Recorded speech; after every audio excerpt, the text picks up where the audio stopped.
Merci au Seigneur Jésus qui nous permet de nous retrouver autour de sa personne, particulièrement autour de sa parole, pour partager sa parole. Nous voulons vous saluer dans le précieux et puissant nom de notre Seigneur et Sauveur Jésus, amis de LMTV. Vous êtes sur la bonne chaîne, la chaîne de la vie. Et je voudrais, en ce matin, que tous ensemble, nous jetons nos regards dans les Saintes Écritures pour lire une portion des Saintes Écritures. J'ai lu le passage de 2 Corinthiens au chapitre 5, verset 14 au verset 15, dans la version Luc II. 2 Corinthiens 5, 14 à 15, que je lis. « Car l'amour de Christ nous presse, parce que nous estimons que si un seul est mort pour tous, tous sont donc morts, et qu'il est mort pour tous afin que ceux qui vivent ne vivent plus pour eux-mêmes, mais pour celui qui est mort et ressuscité pour eux. » Version Luc II. Je voudrais qu'on prie, Seigneur, daigne bénir ta parole. Daigne me placer à nouveau sous ton autorité et sous le couvert du sang de Jésus. Cher Saint-Esprit, que je sois le canal approprié pour la transmission de ces messages en ce jour et que ces messages fassent du bien à tout ton peuple qui va l'écouter. Dispose les cœurs et permets que, Seigneur, ton peuple soit béni à travers ces messages au nom de Jésus-Christ, notre Seigneur et Sauveur. Amen. Alléluia. Le thème que je voudrais traiter en ce jour, c'est vivre pour Christ qui est mort et ressuscité pour nous. Vivre pour Christ qui est mort et ressuscité pour nous. Que signifie vivre pour Christ qui est mort et ressuscité pour nous? Vivre pour Christ qui est mort et ressuscité pour nous, bien-aimés, c'est tout d'abord qu'on doit reconnaître que Christ est mort et ressuscité pour nous en croyant en lui de tout cœur et en le confessant de sa bouche. En croyant en lui comme étant le Sauveur et le Seigneur de sa vie et le confesser de sa bouche, c'est-à-dire le recevoir comme Seigneur et Sauveur de sa vie, de son âme. Nous lisons par exemple dans Romains chapitre 10, verset 8 au verset 10 qui dit que dit-elle donc? La parole est près de toi, dans ta bouche et dans ton cœur. Or, c'est la parole de la foi que nous prêchons. Si tu confesses de ta bouche le Seigneur Jésus, si tu crois dans ton cœur que Dieu l'a ressuscité des morts, tu seras sauvé. Le verset 10 qui dit, car c'est en croyant du cœur qu'on parvient à la justice et c'est en confessant de la bouche qu'on parvient au salut. Alléluia. Donc, le premier pas pour vivre pour Christ, qui est mort et ressuscité pour nous, c'est de le reconnaître comme son Seigneur et son Sauveur et l'accepter comme son Sauveur personnel en le confessant, en l'acceptant, en le recevant. À partir de cet instant, vous entrez dans la famille de Dieu parce que la nouvelle naissance s'opère immédiatement à travers la parole que vous avez confessée et par la puissance du Saint-Esprit qui agit à travers la parole et qui vous régénère pour que vous deveniez un enfant de Dieu, vous devenez membre de la famille de Christ et vous entrez dans la famille sainte du Seigneur, c'est-à-dire dans l'Église universelle de Jésus-Christ, le corps de Christ, vous devenez partie intégrante de la famille du Seigneur. À partir de ce moment, nos vies deviennent une offrande offerte à Dieu. Une offrande offerte à Dieu ou une offrande consacrée à Dieu. Dès que vous l'avez reçu, que vous êtes né de nouveau, vous entrez dans la famille du Seigneur, vous devenez un enfant de Dieu. Votre nom est inscrit dans le livre de vie au ciel et votre vie devient une offrande offerte à Dieu ou une offrande consacrée à Dieu. Dès que vous l'acceptez comme Seigneur et Sauveur, alléluia, à partir de ce moment, votre vie devient une offrande entièrement offerte au Dieu vivant et vous appartenez à son royaume. Vous ne vous appartenez plus, mais vous êtes une propriété particulière de Dieu. Alléluia. Nous devenons, à partir de ce moment-là, sa propriété privée. Vous devenez, à partir de cet instant, la propriété privée du Seigneur. Je lis, par exemple, dans 1 Corinthiens, chapitre 6, verset 19 au verset 20, pour, n'est-ce pas, étayer ce que je suis en train de dire. Paul dit ceci: ne savez-vous pas que votre corps est le temple du Saint-Esprit qui est en vous, que vous avez reçu de Dieu et que vous ne vous appartenez point à vous-même?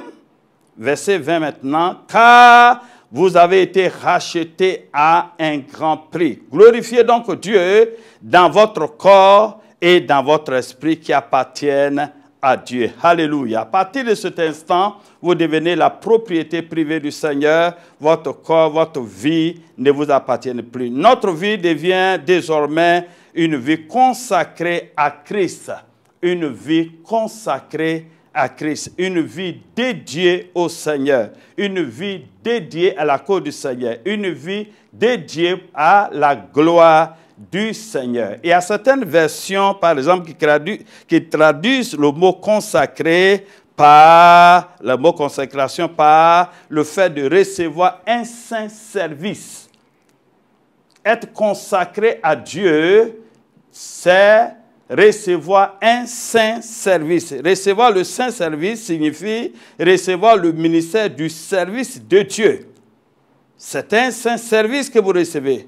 Alléluia. La consécration est un saint service. Dès que votre vie est dédiée et consacrée au Seigneur, vous devenez un homme mis à part. Vous recevez un nouveau ministère. Vous recevez le ministère du saint service du Dieu vivant. Vous-même, vous devenez saint. Vous recevez un nouveau ministère. Vous recevez le saint ministère qui vous permet de servir Dieu d'une autre façon. Alléluia. Ça, c'est intéressant. Ça, c'est merveilleux. Vous devenez alors un adorateur consacré, un adorateur mis à part, un adorateur de Dieu qui lui est entièrement dédié. Un ministère vous a accordé et vous devenez le serviteur ou la servante du Seigneur. La consécration, c'est recevoir le saint service de Dieu, c'est-à-dire le service de servir Dieu. C'est-à-dire que vous dites désormais au Seigneur, aujourd'hui, je me sépare de tout pour te servir parce que tu m'as aimé. Je m'abandonne, je me sépare de tout pour te servir, pour être à ton service, pour t'appartenir, pour accomplir ta volonté, parce que tu m'as aimé. Alléluia. Alléluia. Et la base de notre consécration, quand quelqu'un se consacre au Seigneur, cela a une base. Je voudrais donner deux bases fondamentales sur lesquelles notre vie de consécration est basée, est bâtie. Alléluia. La première base de notre consécration, c'est l'amour, la consécration. La base de notre consécration à Christ, c'est bien l'amour. L'amour. Nous voyons cela dans le premier passage que nous avons lu, c'est-à-dire 2 Corinthiens, chapitre 5, verset 14 et verset 15, qui dit, je cite, « Car l'amour de Christ nous presse, parce que nous estimons que si un seul est mort pour tous, tous donc sont morts, et qu'il est mort pour tous, afin que ceux qui vivent ne vivent plus pour eux-mêmes, mais pour celui qui est mort et ressuscité pour eux. » Alléluia. Alléluia. Donc la puissance contraignante de l'amour de Dieu est la base de notre consécration. Alléluia. La raison pour laquelle les enfants de Dieu, les enfants, les serviteurs, les servants de Dieu le servent et accomplir sa volonté et sont prêts à tout pour lui, c'est le fait que Christ les a aimés d'un amour incomparable, un amour indéfectible. Alléluia. Un amour sans faille. Donc, notre consécration a d'abord pour première base l'amour du Seigneur. L'amour. Un homme vit pour le Seigneur parce qu'il est contraint par l'amour du Seigneur. Dans la langue originale du verset que nous avons lu, le mot contraint peut être traduit par pressé de tous côtés. Cela signifie également être lié et être fortement enveloppé. Nous sommes liés par l'amour de Christ. Nous sommes enveloppés par l'amour de Christ. Raison pour laquelle nous nous consacrons à lui. Nous nous dédions à lui parce que nous avons touché son amour. Son amour nous emballe. Son amour nous enveloppe. Son amour nous comble, c'est-à-dire nous remplit, nous emballe, nous enveloppe de toutes parts. Par conséquent, nous sommes prêts à lui offrir nos vies, à lui consacrer, à nous dédier tout ce que nous avons. Alléluia. C'est intéressant. Par exemple, quand je prends l'exemple d'un mariage, d'un foyer, la Bible demande aux hommes d'aimer leurs épouses et aux épouses de se soumettre et de respecter leur mari. Une femme est prête à se soumettre lorsqu'elle constate l'amour, la profondeur de l'amour de son mari pour elle.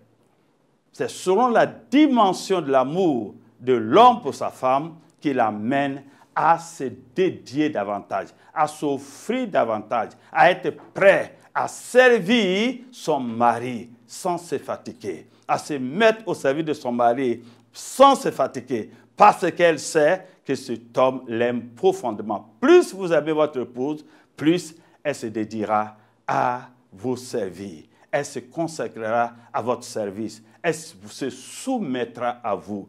C'est la même chose. L'Église est comparée à un foyer. Donc, Christ est notre époux. L'époux de l'Église, c'est bien Jésus-Christ.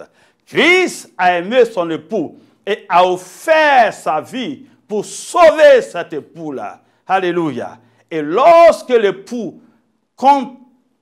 rencontre, je veux dire, touche à cet amour, alors rentre réellement dans cet amour, alors l'épouse est prête à tout abandonner entre les mains de son époux. Alléluia. C'est-à-dire à le servir, à s'offrir, à s'abandonner à lui. Donc, la première base de notre consécration, c'est l'amour de Christ. Il a été le premier à nous aimer. Le premier à nous aimer. Donc, l'apôtre Jean, par exemple, explique cela dans 1 Jean 4, verset 19, qui dit « Pour nous, nous l'aimons parce qu'il nous a aimés le premier. » Nous aimons le Seigneur parce qu'il nous a aimés le premier. Nous nous dédions à lui parce qu'il nous a aimés le premier, a été prêt à s'offrir, à offrir sa vie pour nous racheter, pour nous sauver, pour nous racheter, pour faire de nous ce que nous sommes. Alors nous sommes prêts à tout mettre à sa disposition. Un homme se consacre au Seigneur à cause de l'amour du Seigneur pour lui. Personne ne peut se consacrer s'il n'a pas au préalable touché l'amour du Seigneur. L'homme doit toucher l'amour du Seigneur pour lui avant qu'il puisse se consacrer au Seigneur, réellement comme il se doit. Alléluia. Toucher l'amour du Seigneur, c'est consacrer par la suite au Seigneur de tout son cœur, de toute son âme, de toute sa pensée et de tout son être. La seconde base de notre consécration, c'est le droit du Seigneur sur notre vie. Le Seigneur a un droit sur notre vie, bien-aimé. Le Seigneur Jésus a un droit sur ta vie, ma soeur, mon frère. Le Seigneur Jésus a un droit sur notre vie. Alléluia. Dans le passage d'Un Corinthiens chapitre 6, verset 19 et verset 20, nous dit cette vérité. Vous ne vous appartenez point à vous-même. car vous avez été rachetés à un grand prix. Vous ne vous appartenez point à vous-même, car vous avez été rachetés à un grand prix. Notre Seigneur a donné sa vie pour nous. Il est même devenu la rançon pour nous racheter à lui. Nous sommes donc ceux qui ont été rachetés par le Seigneur. Et puisqu'il nous a rachetés pour lui, nous sommes prêts à perdre notre liberté pour lui. Alléluia. Alléluia. Puisqu'il nous a rachetés et accepté de mourir pour nous, consacrer sa vie pour nous, perdre sa vie pour nous, nous sommes aussi prêts à perdre notre liberté pour lui. Alléluia. Donc, la seconde base de notre consécration, c'est le droit que le Seigneur a sur notre vie. Dieu a un droit sur nos vies. Jésus-Christ a un droit sur nos vies. En mourant à notre place à la croix, en nous rachetant par sa mort, il a un droit sur notre vie. C'est pourquoi Paul a dit que vous ne vous appartenez point à vous-même, car vous avez été rachetés à un grand prix. Alléluia. Donc, il est mort pour nous, pour que nous vivions pour lui. Nous devons perdre notre liberté pour lui. Je n'ai plus le droit de faire de ma vie ce que je veux.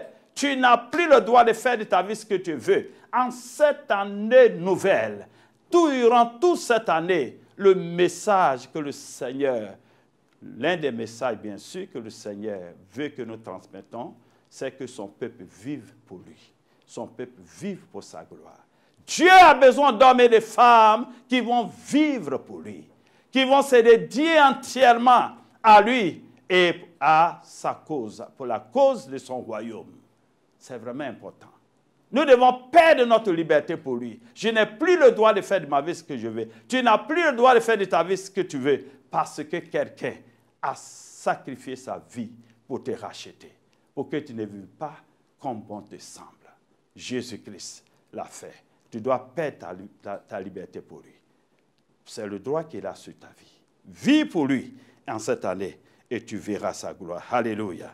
Tu verras sa gloire. Nous sommes prêts donc à perdre notre liberté pour lui. Le sang que le Seigneur a versé à la croix est le prix qu'il a payé pour nous racheter. Il nous a rachetés au plus fort. Il nous a rachetés non avec de l'argent ou de l'or, mais avec son propre sang. Nous voyons en cet amour du Seigneur que son droit. Nous voyons en cet amour du Seigneur ainsi son droit sur nos vies. Alléluia. C'est vraiment intéressant. C'est ce que Pierre, l'apôtre Paul, a expliqué. Que ce n'est pas par des choses périssables, par de l'argent ou de l'or que vous avez été rachetés de la vaine manière de vivre que vous avez hérité de vos pères, mais par le sang précieux de Christ comme d'un agneau sans défaut. Alléluia. Nous servons le Seigneur. Il nous aime et nous le suivons. Nous perdons notre liberté pour lui. Alléluia. Nous servons le Seigneur parce qu'il nous aime et nous le suivons parce qu'il a un droit sur nos vies. Nous sommes prêts à perdre notre liberté pour lui parce qu'il a un droit sur nos vies. Alléluia. Oh, que ce message, Dieu l'utilise pour parler au cœur de quelqu'un. Vivre pour Christ également signifie que nous ne nous appartenons plus. Nous ne nous appartenons plus. Une fois en Christ, notre vie ne nous appartient plus. Elle appartient désormais à Christ. C'est pourquoi Paul nous dit dans 2 Corinthiens, je vous en prie, au chapitre 5, verset 17, que si quelqu'un est en Christ, il est une nouvelle créature. Les choses anciennes sont passées, toutes choses sont devenues nouvelles. Alléluia. Nous devenons la propriété privée alors de notre Seigneur Jésus. Nous ne devons plus nous soumettre à la vie passée, à la vie mondaine, à la vie de ce monde. Mais nous devons vivre pour la gloire du Seigneur. S'éloigner des plaisirs de ce monde qui font la guerre à notre âme. Comme l'apôtre Pierre l'a dit dans 1 Pierre chapitre 2, verset 11 qui dit, « Bien-aimés, je vous exhorte comme étrangers et voyageurs sur la terre, à vous abstenir des convoitises charnelles qui font la guerre à l'âme. » Alléluia. À vous abstenir des convoitises charnelles qui font la guerre à notre âme. À vous abstenir des charnels, des actes de convoitise, des actes charnels, des habitudes charnelles qui font la guerre à notre âme. La sanctification, c'est ça. C'est être mis totalement à part pour Dieu. Être totalement dédié à la gloire de Dieu. Être totalement mis à la disposition de Dieu pour qu'il fasse de nous ce que bon lui semble.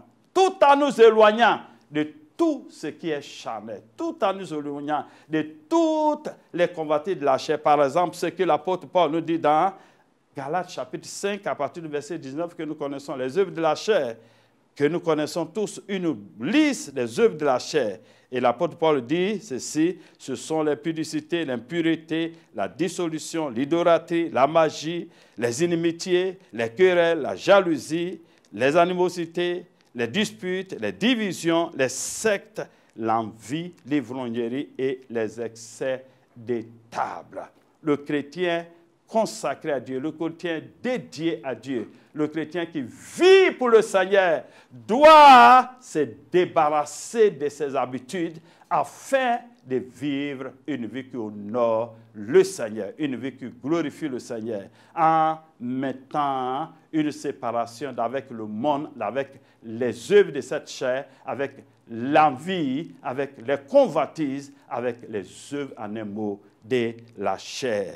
Mais c'est dédié entièrement au Seigneur. Vive ensuite pour le bon plaisir de Dieu. Vive pour le bon plaisir de Dieu. Vivre selon le bon plaisir de Dieu, c'est vivre dans la fidélité.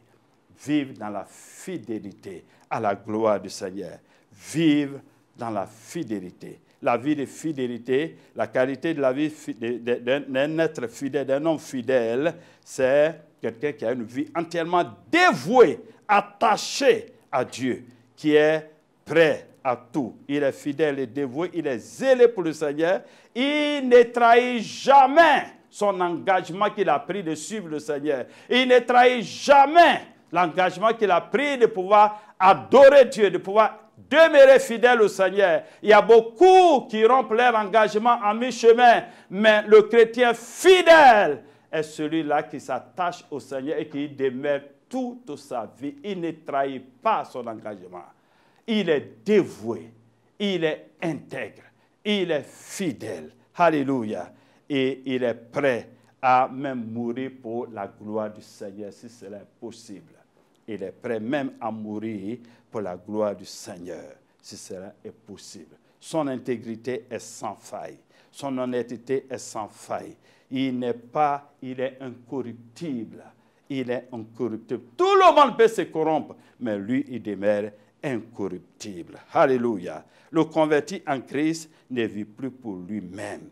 Il vit désormais pour Christ et tout ce qu'il fait doit se faire de manière à honorer le Seigneur. Sa vie est entièrement dédiée au Seigneur. Sa vie est entièrement consacrée au Seigneur. Sa vie est entièrement offerte à la gloire du Seigneur. Ce matin, en cette journée, je voudrais inviter le chrétien qui accepte de suivre Christ à une vie de consécration, à une vie de dédicace, j'avais dit à une vie de sanctification, à une vie entièrement offerte au Seigneur. Dieu veut vous voir en entier.